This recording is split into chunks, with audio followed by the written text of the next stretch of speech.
ठीक है जी। अच्छा, अब ये 5.4 जो है, इसमें हम डाटा बनाते हैं क्वेश्चन को पढ़ के।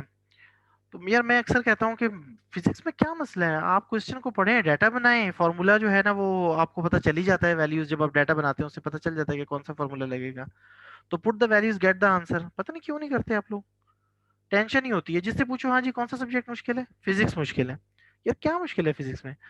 The acceleration due to gravity on the surface of the moon is this. अब उसने दिया एक्सेलेरेशन ड्यू टू ग्रेविटी दिया है मून की सरफेस पे, इसको भी जी के साथ मैं एम लिख दूंगा, 1.62 एम एस माइनस 2 मीटर पर सेकंड स्क्वायर।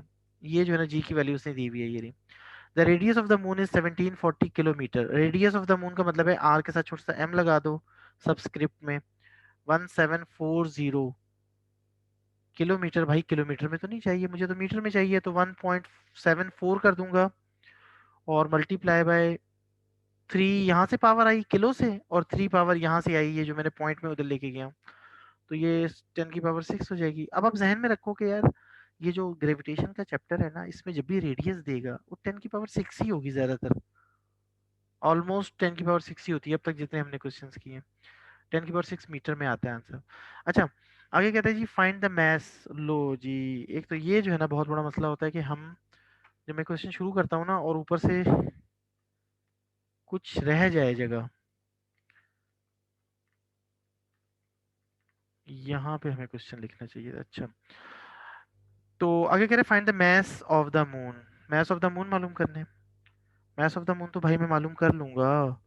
और क्या चीज है, मैंने आपसे कहा था कि इस चैप्टर में, ग्रेविटेशन के चैप्टर में, हर क्वेश्चन में कैपिटल जी आएगा। 6.673 multiply by 10 raised to the power -11 newton, newton metre square, और kg-2 मींस पर केजी स्क्वायर। मालूम क्या करना है, मैस ऑफ मून मालूम करना है, एम के साथ स्मॉल एम लिखते हैं। ये जी क्वेश्चन मार्क आ गया। सेम फॉर्मूला यूज होगा। हाँ, ये कैसे, ये जो है हुआ क्या, मैंने पहले भी बताया था, पिछले क्वेश्चन में भी बताया, दिस इज नॉट न्यू। ये जो किलो है, किलो का मतलब होता है 10 की पावर 3, और पॉइंट यहाँ पर है, पॉइंट को जब मैं लेके जाऊंगा 1 2 3, तो 3 पावर यहाँ से आएगी पॉइंट को इधर ले जाने में, और ये किलो की वजह से 3 पावर, तो 3 पावर और 3 पावर 6 पावर। अगर आप अपने कैलकुलेटर में 1740 मल्टीप्लाई बाय 10 की पावर 3, इस किलो का मतलब होता है 10 की पावर 3, ये लिखें तो सॉल्व करेंगे तो आपका ये आंसर आएगा 1.74 × 10 की पावर 6। ठीक है। अच्छा, आ गया जी, मैस ऑफ मून मालूम करना है, अगेन फॉर्मूला तो वही है। फॉर्मूला क्या है, फॉर्मूला आप चाहें तो डायरेक्ट लिख लें, वैसे पहले रफ में अगर आप लिखना चाहें तो जी का फॉर्मूला आपको याद होना चाहिए। एम क्या है, capital G, small G is equal to capital G capital M upon R square. अब यहाँ से मुझे मैस ऑफ मून का फॉर्मूला निकालना है, एम। तो एम मालूम करना है ना, ये एम मालूम करना है, आर स्क्वायर को वहां जाके जी से मल्टीप्लाई कर दो, तो G R square upon capital G. ये जो है फॉर्मूला है मैस ऑफ मून का। ठीक है जी, वही जो स्मॉल जी का फॉर्मूला था जो हमने पिछले क्वेश्चन में यूज किया था, स्मॉल जी का फॉर्मूला, उसमें से मैंने क्या किया, ये जो नीचे डिनोमिनेटर में आर स्क्वायर था उसको वहां ले गया, जी के साथ मल्टीप्लाई कर दिया, और यहाँ कैपिटल जी को जो है ना, मैं इधर नीचे यहाँ मल्टीप्लाई हो रहा था एम के साथ, यहाँ दूसरी तरफ लाके डिवाइड कर दिया। कैपिटल एम को हमने अकेला छोड़ देना है और उसको फिर लेफ्ट साइड पे लिख देना है, बाकी चीजों को राइट साइड पे। अच्छा, अब ये जो मैंने लिखे हैं इनके साथ भी एम एम लिखना होगा ना, ये एम के इस एम के साथ एम है, तो ये जी भी जो है मून का है, और ये जो आर है ये भी मून का है, और ये जो कैपिटल जी है ये तो हर जगह सेम है, ये तो मून पे और अर्थ पे डिफरेंट थोड़ी होता है। तो अब मैस ऑफ मून का जो है, ये जो फॉर्मूला हमने लिखा है इसमें वैल्यूज पुट करनी है। जी एम की वैल्यू उसने दी हुई है, acceleration due to gravity at moon 1.62, radius जो दिया हुआ है वो दिया हुआ है जी 1.74 इंटू 10 की power 6, 1.74 into 10 raise to the power 6, और इसके ऊपर स्क्वायर भी लगाना है रेडियस के ऊपर, ये भूल जाते हैं अक्सर हम। कैपिटल जी की वैल्यू है 6.67 into 10 raise to the power -11। ठीक है, ये मैंने वैल्यूज पुट कर दी हैं। अब हम क्या करेंगे, 1.74, अच्छा जी 1.62 को तो वैसे का वैसे लिखेंगे, सही है। और जब हम इसका स्क्वायर लेंगे 1.74 का, अब 1.74 का स्क्वायर लें, 1.74 मल्टीप्लाई बाय 1.74, तो ये आ रहा है 3.02। 3.03 आ रहा है, बल्कि 3.03 मल्टीप्लाई बाय 10 की पावर 6 का स्क्वायर लेंगे तो 10 की पावर 12 आ जाएगा। नीचे आ गया जी 6.67 मल्टीप्लाई बाय 10 की पावर -11। अच्छा, ऊपर का क्या आंसर आएगा? ऊपर जो है वो 3.03 को मल्टीप्लाई करेंगे 1.62 से, तो ये 4.91 आंसर आ गया। 4.91 मल्टीप्लाई बाय 10 टू पावर 12, फिर मल्टीप्लाई बाय 10 टू पावर, ये -11 ऊपर जाके जो है ना +11 हो जाएगा, और नीचे जो है हम लिखेंगे 6.67। ठीक है जी। तो 4.91 डिवाइडेड बाय 6.67, तो ये आ गया 0.736 मल्टीप्लाई बाय, ऊपर ये जो पावर्स ऐड होंगी तो ये 23 पावर आ जाएगी। ठीक है, लेकिन हमें तो जो है ना ये बारे में नहीं है इस तरह का आंसर, हमें तो पॉइंट से पहले, साइंटिफिक नोटेशन के रूल है ना, पॉइंट से पहले एक डिजिट होना चाहिए नॉन जीरो, तो इस पॉइंट को एक उधर मूव करेंगे तो ये 7.36 आ जाएगा मल्टीप्लाई बाय। अब जब मैंने पॉइंट को उधर मूव किया है तो ये जो आंसर है ये बड़ा आ रहा है, तो पावर को छोटा होना चाहिए, तो पावर एक छोटी हो जाएगी, एक कम हो जाएगी, तो 22 आ जाएगा, और मैथ है तो ये केजी आएगा। यहाँ एम के साथ, कैपिटल एम के साथ स्मॉल एम लिखा हुआ है मून की वजह से। तो ये अभी मैंने चेक तो नहीं किया, लेकिन आंसर हमारा ये आ रहा है। अब ठीक आ रहा है गलत आ रहा है ये तो जो है ना देख के पता चलेगा। 7.35 इंटू 10 पावर 22, 7.36 आ गया हमारा, यहाँ 7.35 है, बस इतना सा फर्क है। वो भी असल में मैंने हर जगह राउंड किया है, लाइक यहाँ पे 4.91 नहीं था, मैंने 4.90 करके कुछ था, वो मैंने राउंड फिगर किया है। इसी तरह यहाँ पे 3.03 था मैंने जो किया है, तो कहीं पे जो है ना कोई हमने राउंड फिगर में हो सकता है मिस्टेक कर लिया हो, या हो सकता है कि हमने ठीक किया हो, उसने राउंड फिगर करते हुए जो है राउंड फिगर ना किए हो। तो बहरहाल अगर आपका इस तरह सिर्फ एक का डिफरेंस है तो कोई इशू नहीं है। उन्होंने आपका जो है ना, जो चेक करेगा, जो टीचर जो फिजिक्स का होगा, उसने आपका मेथड देखना है, उसने 7.35 और 7.36 की वजह से आपके मार्क्स नहीं काटने। ठीक है, टेंशन ना लीजिएगा इस चीज़ की, इतनी छोटी मोटी जो है ना मिस्टेक हो जाती है, चेंजेस आ जाती हैं इतनी। तो ये हमारा जो है 5.4 न्यूमेरिकल हमने कर लिया। किसी को कोई मसला है तो बताएं। हाँ जी, किसी को कोई इशू है या आगे चलें?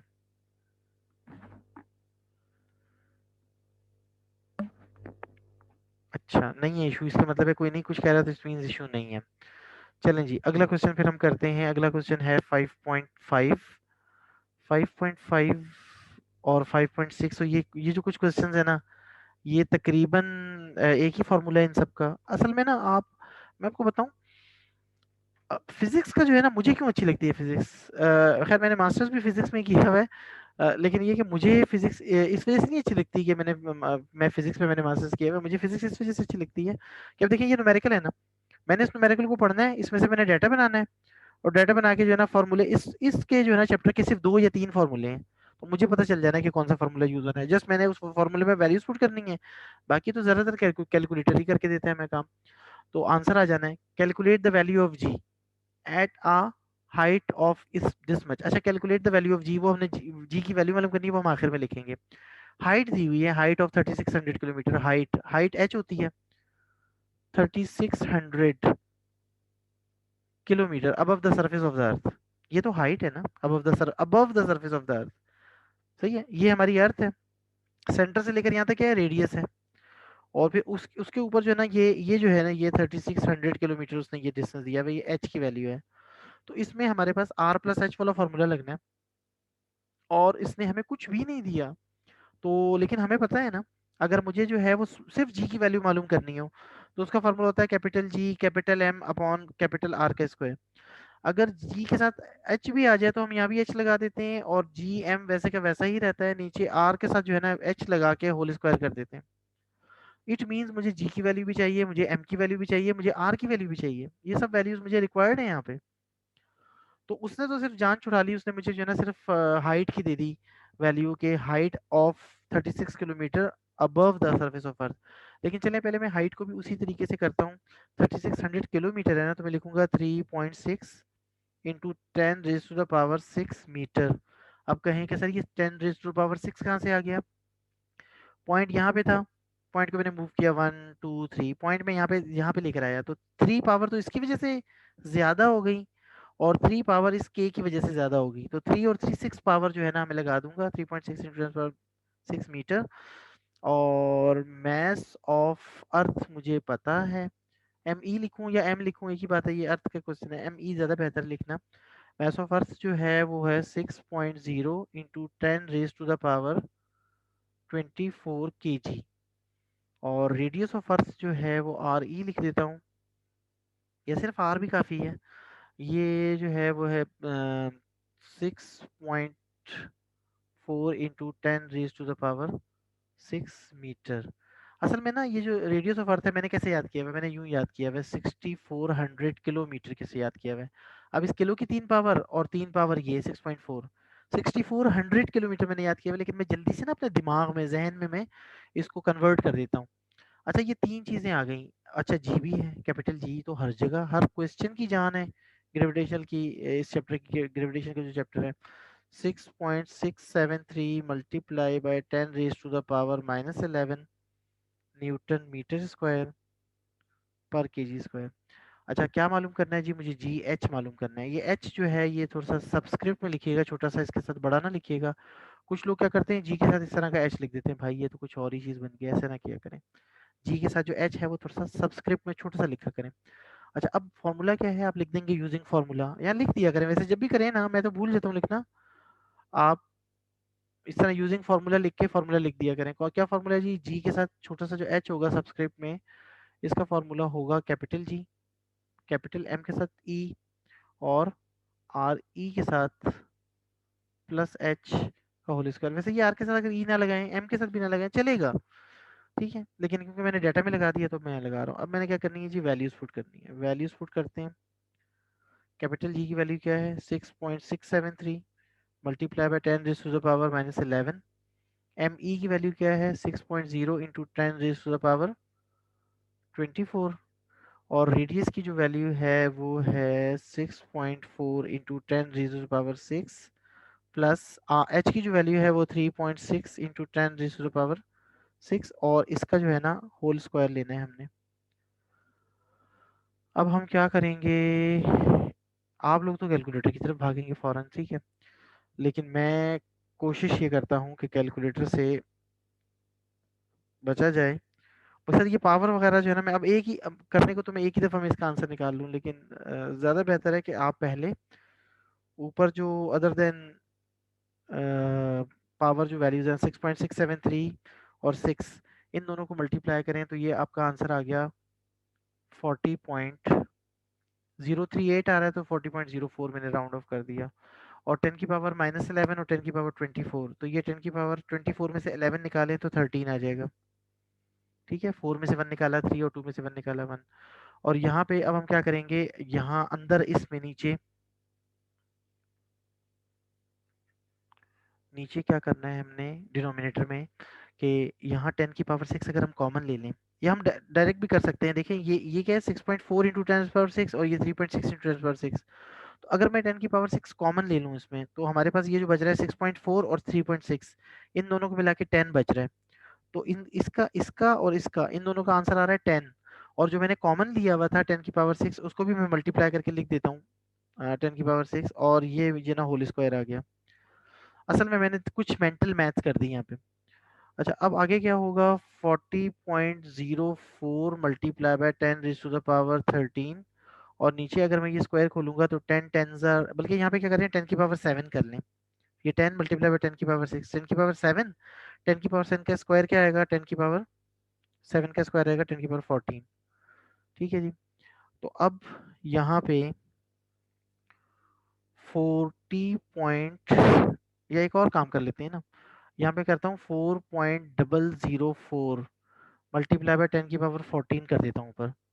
मैं पॉइंट को एक इधर ले आया ना, साइंटिफिक नोटेशन की तरह कर लिया मैंने, और नीचे भी 10⁻14 है, 10⁻14 से 10⁻14 कट गया, तो आंसर आ रहा है 4.004, ठीक है जी। ये है हमारी किसकी वैल्यू, जी एच की वैल्यू। अब आई डोंट नो, मुझे याद नहीं है इसकी। अच्छा एक मैंने यूनिट भी लिखनी थी, जी की यूनिट होती है ms-2।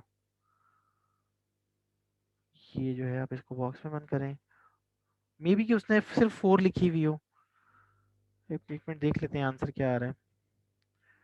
आंसर आ रहा है 4.0। हाँ, तो उसने उसे पॉइंट के बाद एक डिजिट चाहिए था ना, उसके पॉइंट के बाद एक डिजिट चाहिए था, क्योंकि यहाँ जो है ना देखें, ये जो सबसे कम डिजिट जो थे ना, इसमें थे 2 डिजिट थे जो है ना, सिग्निफिकेंट फिगर 2 थे, इसमें भी 2 थे, इसमें भी 2 थे, इसमें भी 2 थे। तो हमारे आंसर में भी जो है ना वो 2 डिजिट्स होने चाहिए थे। ठीक है, मैं अक्सर भूल जाता हूँ। तो आप जो है वो यहाँ पे जब हमने सब कुछ कर करा के लिखा है ना, इसको भी यहाँ पे हम जो है ना इसको हटा देते हैं। बस 4.0 जो है ये आंसर आ रहा है। ठीक है, तो बेसिकली हमने किया क्या, हमने जो है ना ये फॉर्मूला यूज किया है, और यही फॉर्मूला आगे भी यूज होना है। अब मैं आगे अगले क्वेश्चंस का आपको डाटा बना के दूंगा, और मैं आपसे कहूंगा कि आप खुद करें। ये फॉर्मूला याद कर लें। फॉर्मूला क्या है, जी एच। जी एच का मतलब है जो है ना acceleration due to gravity at height H. Formula G M E upon R E plus H का होल स्क्वायर। ये फॉर्मूला आगे भी आपके अगले न्यूमेरिकल्स में भी यूज होना है। अच्छा, आज सबको समझ आ गई है इसकी। क्वेश्चन पढ़ें, डाटा बनाएं, और डाटा बनाने के बाद आपको पता हो कि फॉर्मूला क्या लगना है। आप ये अगर पता कर लिया तो बस खत्म, जनती हो गए आप लोग। ठीक है, फिर जस्ट उसमें अपने वैल्यूज पुट करनी है। वैल्यू पुट करके उम्मीद है कि आप इतने अच्छे हो चुके हैं, आपकी मैथ इतनी अच्छी हो चुकी है कि आप गलती नहीं करेंगे। ठीक है, और वैसे तो यहाँ अब आपके बुक में तो आंसर भी मौजूद है, आप देख लेते हैं कि आपका आंसर ठीक आया कि नहीं आया। लेकिन मैं आपको एक बात बताऊं कि आपको होना ये चाहिए, अब जो है ना ये जो न्यूमेरिकल्स हैं ये आपको रटे हुए होने चाहिए। आप एक न्यूमेरिकल को 3-4 दफा करो तो वो हाथ जोड़ेगा आपके आगे कि भाई बस कर, याद हो गया, अब नहीं भूलता तुझसे। लेकिन असल मसला ये है ना कि आप लोगों को, और जो पढ़ने वाले बच्चे हैं वो तो करते हैं ऐसा, लेकिन जो नहीं पढ़ते ना वो बस, जिनकी मसरूफियात और बहुत सारी हैं, बेचारे बिजी किस्म के बिजनेसमैन किस्म के लोग हैं, उनका प्रॉब्लम होता है कि वो जो है ना उनके पास टाइम ही नहीं होता पढ़ने वढ़ने के। वो कहते हैं यार चलो एग्जाम्स आएंगे तो देखेंगे। क्या कहते हैं जी, find the value of G. फिर वही आ गया, find the value of G due to the earth at geostationary satellite. अच्छा, ये अर्थ है, ये जियो स्टेशनरी सैटेलाइट है, तो भाई वही फार्मूला लगना है। यहाँ से लेकर यहाँ तक क्या है, एच है, और यहाँ से लेकर यहाँ तक क्या है, आर है। तो ये आर प्लस एच वाला फार्मूला तो लगना है। ये जियो स्टेशनरी सैटेलाइट जो है वो अर्थ में किसी, जैसे जैसे अर्थ मूव कर रही है ये भी मूव कर रहा है, किसी एक पॉइंट पे होता है। Geostationary, geostationary, stationary कहते हैं रुका हुआ, जियो स्टेशनरी का मतलब है जमीन के हिसाब से रुका हुआ, कि जहां पर है ना जैसे जैसे अर्थ मूव कर रही है ये भी मूव कर रहा है। अच्छा, तो ये आप इसकी जियो स्टेशनरी सैटेलाइट आपने नहीं पढ़ा, इट्स ओके, आपके रिड्यूस सिलेबस में नहीं है, लेकिन आप कम से कम आप ये समझो यार, कोई ऑब्जेक्ट है, जियो स्टेशनरी सैटेलाइट क्या है, कोई एक ऑब्जेक्ट है, ऊपर किस हाइट पर है, एच हाइट पर है। तो सेंटर से लेकर यहाँ सरफेस तक क्या है, आर है, रेडियस ऑफ अर्थ, और ऊपर क्या है, हाइट एच है। तो आर प्लस एच वाला फॉर्मूला लगाना है, फाइंड द वैल्यू ऑफ जी, बिल्कुल पिछले क्वेश्चन की तरह करना है आपने। लेकिन आपने क्या करना है, the radius of Jio stationery orbit is the radius of the Jio stationery orbit is 48700 kilometre. अब ये इसने जो है ना वो ऑर्बिट का जो है ना वो रेडियस दिया हुआ है, और ये जो रेडियस है, अब ये मुझे देखना पड़ेगा कि इसने इसने रेडियस सरफेस ऑफ अर्थ से मेरा ख्याल है नहीं दिया, इसने जो है ना सेंटर ऑफ अर्थ से दिया हुआ है। ये जो दिया हुआ है ना, ये जो वैल्यू दी हुई है ये सेंटर ऑफ अर्थ से दी हुई है, यानी ये आर प्लस एच की वैल्यू है, ये एच की वैल्यू नहीं है। अच्छा, जहां कहीं भी आपको एच की वैल्यू देगा ना तो वो आपको लाजमी कहेगा above the surface of the earth. क्या कहेगा, above the surface of the earth कहेगा। अच्छा, तो यहाँ से हम चलते हैं करते हैं जो है ना, यहाँ पे हमारे पास क्या दिया हुआ है, उसने आर प्लस एच दिया हुआ है, आर प्लस एच दिया हुआ है 48700 किलोमीटर। इस आर प्लस एच को जो है ना अगर मैं करूँगा 4.87 मल्टीप्लाई बाय 10 टू पावर, ये 3 पावर ये हो गई, 4 5 6 7, 7 पावर हो गई ये। ये मीटर में जो है ना मैंने इसे 7 पावर कर दिया। ठीक है जी, और अर्थ की बात हो रही है, mass of earth 6.0 into 10 raise to the power 24। Mass जो होता है वो किलोग्राम में होता है। रेडियस ऑफ अर्थ की तो ज़रूरत ही नहीं है, क्योंकि आर प्लस एच उसने हमें दे दी है, आर ई प्लस एच कर लो या आर प्लस एच कर लो, उसने हमें दे दी है। और कैपिटल जी की वैल्यू क्या है, 6.67 into 10 raise to the power -11 newton metre square पर केजी स्क्वायर। अच्छा, अब हमें क्या मालूम करना है, find the value of G मालूम करनी है, जी की वैल्यू मालूम करनी है ना। तो जी की वैल्यू क्या होती है जी, जी की वैल्यू होती है जी एच। तो फॉर्मूला लगा लेंगे g, g h is equal to, g h क्या होता है, जी एच होता है capital G, capital M, earth है तो ई कर लें, आर प्लस एच का होल स्क्वायर। तो यहाँ अब हम वैल्यूज पुट करेंगे। कैपिटल जी की वैल्यू है जी ग्रेविटेशनल कांस्टेंट की 6.673 into 10 raise to the power -11, mass of earth है 6.0 into 10 raise to the power 24, और आर प्लस एच की वैल्यू उसने दी हुई है 4.87, 4.87 into 10 raise to the power 7। अब आपने इसे, ये जो कुछ भी है इसे सॉल्व करना है, इसकी वैल्यू आपने निकालनी है। ऊपर जो है आप बेशक डायरेक्ट सॉल्व कर लें। अच्छा, पिछले क्वेश्चन में भी हमने ये 6.673 इंटू 6 को मल्टीप्लाई किया था ना, तो 40.04 आया था। ठीक है, तो यहाँ पे भी जो है ना 40.04 आ जाएगा। 40.04 मल्टीप्लाई बाय 10 13, ये तो सेम आंसर आ जाएगा। नीचे लिखा हुआ है 4.87 इंटू 10 7। अब हमने क्या करना है, डिवाइड करना है 40.04 को हमने डिवाइड करना है 4.87 से। 4.87 से डिवाइड किया तो, और इनको भी हम सॉल्व कर लेते हैं। तो ये 7 पावर है, ये 13 पावर, 13 में से 7 पावर निकलेगी तो 6 पावर आएगी। ठीक है, अगर मैं 6 पावर को मल्टीप्लाई भी कर दूं, 3 4 5 6, 6 पावर को मल्टीप्लाई भी कर दूं, तो ये देखिए यहाँ पे फिर अब यहाँ क्या मिस्टेक हुई है, कोई बता सकता है क्या मिस्टेक हुई है? वही जो मैं कह रहा था कि हो जाती है हमसे, ये आर प्लस एच का क्या करना था। Whole square. अब जब आंसर सही नहीं आ रहा तब पता चलता है ओए हुई कोई मिस्टेक हुई है। और ये मिस्टेक देखें, मैं तो पढ़ा रहा हूँ, मेरे तो कोई मार्क्स नहीं कटने मुझसे, मुझे पता चल गया यार मुझसे, और मैंने पहले कहा कि मुझसे भी हो जाती है मिस्टेक्स। ठीक है, लेकिन ये होती है प्रैक्टिस से। मेरी प्रैक्टिस अब जो है ना, जाहिर है मैथ ने अब एक जो टॉपिक होता है वो काफी अरसे बाद जो है ना वो आता है। अब लाइक मैंने हो सकता है पिछले साल पढ़ाया हो, अभी उसके बाद पढ़ाया ना हो। ठीक है, और दूसरा ये कि मेरी एज का भी है कि माशाल्लाह जो है ना, मैं अब इस उम्र में आके भूलने की आदत हो जाती है। लेकिन आप लोग तो यंग लोग हो ना, खाते पीते लोग हो, यंग लोग हो, फ्रेश फ्रेश जनाब जो है ना माइंड है आपके। तो आप लोगों को तो ये नहीं भूलना चाहिए, लेकिन मैं बता रहा हूँ कि अगर आप प्रैक्टिस नहीं करोगे तो भूलोगे। अगर प्रैक्टिस करोगे तो नहीं भूलोगे, अगर प्रैक्टिस नहीं करोगे तो भूलोगे। तो 4.87 को 4.87 से मल्टीप्लाई करना था, 23.7 आना आ रहा है आंसर, 23.71 23.72 आ रहा है। 23.72 multiply by 10 to the power 14। अच्छा, अब देखें जी, अब हम क्या करते हैं, अब हम डिवाइड करते हैं 40.04 को 23.72 से, 23.72 से। ठीक है, तो ये आ रहा है 1.688, तो इसको हम 1.7 कह देते हैं। तो ये आ गया जी, आंसर आ गया 1.7 इंटू 10 to the power, ये 13 है ये 14 है, तो ये ऊपर जाएगा तो 10 to the power -1 होगा। तो हम सिंपल ये कह देते हैं कि हमारा आंसर आएगा 0.17 ms-2। असल में 1.7 इंटू 10 की पावर -1 था। तो इतनी मुझे क्या जरूरत है पंचायत करने की, अगर आप कैलकुलेटर में ऊपर ये जो दो नंबर दिए हैं इनको सॉल्व करेंगे तो आपका ये आंसर आ जाएगा 0.17 ms-2, जी की वैल्यू है। तो सिंपल हमने क्या किया, हमने वही फार्मूला यूज किया है, जो है ना आर प्लस एच वाला, जी एच वाला। और ये जो जियो स्टेशनरी सैटेलाइट होता है ना, इसका जो रेडियस होता है ये सेंटर ऑफ अर्थ से इसका रेडियस होता है। ये इसने जो वैल्यू दी थी, और इतनी बड़ी वैल्यू है 4, देखें 10 की पावर 7 है, तो इससे भी अंदाजा हो गया कि इसमें रेडियस ऑफ अर्थ शामिल है।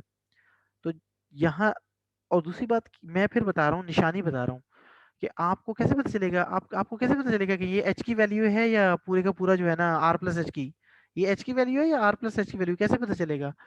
अगर एच की वैल्यू देगा तो वो लाजमी लिखेगा above the surface of earth, above the surface जरूर लिखेगा, above the surface of moon, above the surface of earth, whatsoever, above the surface जरूर लिखेगा। वो निशानी है इस बात की कि वो सिर्फ एच की वैल्यू है।